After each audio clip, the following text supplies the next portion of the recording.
une vie de combat, une vie de prière, une vie de mortification. Quand vous l'avez rencontré, vous allez lutter pour entretenir la flamme, le feu de cet amour qui a été allumé en vous. Et comment on entretient la flamme? C'est à travers la prière, à travers les différents exercices spirituels. La prière, la fréquentation des saints sacrements, le jeûne et tout cet arsenal spirituel que l'Église met à notre disposition. Nous allons découvrir les différentes dévotions. Nous allons mener une vie de prière. Nous n'allons pas passer quelques heures, quelques minutes de prière, mais nous allons mener une vie de prière. Nous serons non pas des hommes de prière, mais nous serons des hommes en prière. Permanemment en prière, qui vivent la parole de Paul qui dit « Priez sans cesse ». Veillez et priez, nous dit le Seigneur, afin que vous ne tombiez pas dans la tentation. L'esprit est bien disposé, mais la chair est faible. Matthieu 26, 41. Après l'expérience de la rencontre avec Dieu, chers catholiques, ce qui doit venir après, c'est une vie de combat. Vous allez comprendre qu'il y a quelqu'un, le diable, il ne veut pas donner de l'avenir à cette expérience fondatrice de la rencontre avec Dieu. Il va tout faire pour te séparer de ce Dieu que tu as rencontré, qui est venu à ta rencontre. Alors il faut comprendre, c'est un combat. Le diable ne voudra pas me laisser. Le diable ne s'avouera pas vaincu. Le diable n'a pas dit son dernier mot. Alors, voilà pourquoi je dis souvent aux chrétiens, tout ce que vous faites, faites-le pour la gloire de Dieu, mais faites-le aussi pour la confusion de Satan, pour que Satan soit confondu, qu'il soit honteux. Ne faites pas seulement pour la gloire de Dieu, oui, pour la gloire de Dieu, oui, mais aussi pour la confusion de Satan, pour qu'il soit confondu. Votre vie, quand vous avez rencontré le Christ, vous comprenez que votre vie devient un combat pour Dieu et contre Satan. Veillez et priez afin que vous ne tombiez pas dans la tentation.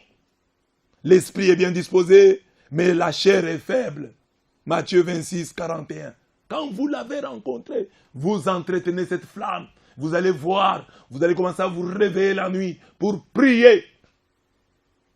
Il y a des gens parfois qui ont des insomnies la nuit. Il a des insomnies, Dieu le réveille pour prier et lui prend des produits, les diazépams pour pouvoir dormir. Je prends des somnifères pour dormir. Alors que le Seigneur le réveille pour qu'il prie. Le Seigneur voit peut-être un danger. Et il te réveille pour prier. Et toi, comme tu n'as pas intériorisé le combat, tu ne prends pas cette insomnie au sérieux. Tu veux la balayer d'un revers de la main avec ton somnifère.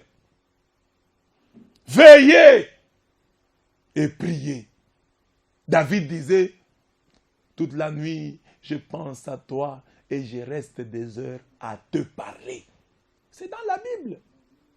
Toute la nuit, je pense à toi et je reste des heures à te parler. Et Jésus passait, tout puissant qu'il était, l'enfant de Dieu, le Fils de Dieu, Jésus passait toute la nuit à prier Dieu. Et nous avons des catholiques. Parfois, ils sont engagés dans des mouvements de jeunesse, dans tel mouvement. Ils sont membres de tel groupe, du renouveau. Mais ils n'ont pas de vie de prière. Ils n'ont pas compris que la vie chrétienne est un combat. Mais ils vont même, ils évangélisent. Vous vous exposez. Regardez parfois dans nos chorales. Nous avons des choristes. Nous avons les enfants de chœur, les acolytes, comme certains les appellent, les servants des messes. Si vous regardez les lecteurs, ceux qui passent devant, il y en a, sont si nombreux, c'est dont les vies sont bloquées. Pourquoi? Ils passent devant l'église, ils s'exposent, mais ils n'ont aucun bouclier. Ils n'ont aucun bouclier. Tu n'as pas de vie de prière. Mais tu t'empresses de faire des lectures, de passer devant. Est-ce qu'à l'église, tu es convaincu que tout le monde est animé de bonne foi? Tout le monde est content de te voir chanter, de te voir diriger les chants. Et tu diriges parfois même l'église. Et tu ne t'es pas préparé. Tu n'as pas compris. Tu viens là-bas et denté. Tu n'as pas de dents spirituelles. Parce que parfois il suffit de mots. Quand tu lis là, les gens voient la longueur. Ceux qui ont 4 yeux, ils vont voir la longueur de tes dents spirituelles. Et ils vont te créer des solutions, on ne peut pas blaguer. Mais quand tu n'as pas de vie de prière, les gens voient. Un sorcier a témoigné un jour que les maisons des hommes et des femmes qui ne prient pas n'ont pas de tôle. N'ont pas de tôle. Alors quand les sorciers vont dans une autre ville pour aller envoûter les gens, pour aller les ensorceler, alors ils passent par chez toi. Comme tu n'as pas de vie de prière, ta maison est sans tôle. Alors ils disent, mais pourquoi aller seulement dans l'autre ville? Il y a déjà un client disponible ici. Ils descendent et ils t'ensorcellent. Ils t'envoûtent en passant. Tu n'étais pas au programme. Mais, puisque ta maison est sans tôle, ils en ont profité. Et ils t'envoûtent en passant. Ça, c'est le témoin des sorciers. Les maisons de ceux qui ne prient pas n'ont pas de tôle. N'ont pas de porte. Malgré, bien que la nuit, tu fermes. Mais tu n'as pas fermé. Le verrou, la clé et le verrou, c'est la prière. Avec elle, on ouvre le matin. Avec elle, on ferme. La clé pour ouvrir ta journée, la prière. La clé pour fermer ta vie, ta journée, toujours la prière. La clé du matin, le verrou du soir, la prière. Vie de prière, chers catholiques. Tu es catholique, non? Et on a vu des catholiques qui n'avaient pas de vie de prière quand ils étaient chez nous. Ils vont dans des églises de réveil, ils ont la vie de prière. Quand il était catholique, il n'avait jamais jeûné. Il n'avait jamais jeûné. Jeûne comme privation de nourriture, il n'a jamais fait ça. Alors qu'à l'église catholique, nous avons le carême. 40 jours de jeûne. Mais lui passait tous ces carèmes-là distraitement.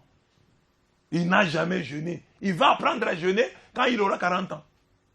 Quand il aura 33 ans, 35 ans, quand dans le mariage, cette femme aura des problèmes avec son mari. Alors elle va maintenant découvrir les jeunes. Et ce sont les gens des églises de réveil qui vont lui en parler. Quand tu as des difficultés, jeûne. Mais quand il était catholique, non, quand il était catholique, ça ne lui disait absolument rien. Les racines, tu ne les as pas. Mais tu peux devenir un défenseur acharné de l'église catholique. Mais sans racines, tu ne fais que défendre. Tu vas considérer l'église catholique comme un club, comme Real Madrid, comme Barcelone. Alors tu défends ces équipes-là, tu n'as pas d'intérêt. Hein? Tu ne comprends pas pourquoi tu défends, mais tu défends. Mais tu défends, tu dois défendre, surtout nous les Africains. Nous défendons ces équipes-là, nous ne les connaissons même pas. Nous ne contribuons pas, mais nous les défendons. Nous vont même nous faire du mal. La foi, ce n'est pas comme ça. Dieu n'est pas une équipe de football. Dieu n'est pas Messi. Il y a des fanatiques de Messi, de Cristiano, qui ne sont pas connus. Dieu, c'est autre chose. Avec Messi, Cristiano, tu les défends, même si tu n'as pas de relation personnelle avec lui. Mais il n'en est pas ainsi avec Dieu. Il faut avoir une relation personnelle avec lui pour pouvoir parler. On ne parle pas de Dieu comme ça sans mandat. Il faut qu'il t'envoie. Tu ne peux pas créer comme ça un fan club de Dieu sans son accord. Non. Il faut son accord. Il faut sa mission, son mandat. C'est ce que fait Isaïe. Avant d'aller prêcher, Dieu le rencontre. Il rencontre Dieu. Il a ses lèvres. Les lèvres avec lesquelles il défendait le Barcelone, le Real Madrid. Dieu dit non. Maintenant, ses lèvres ici seront consacrées. Et voilà pourquoi il prend une braise et il lui brûle les lèvres. Une braise ardente pour brûler ses lèvres, qu'elles soient purifiées. Ces lèvres qui défendent les politiciens, ces lèvres qui défendent les joueurs, ces lèvres qui défendent les musiciens, doivent être maintenant consacrées à Dieu et à Dieu seul.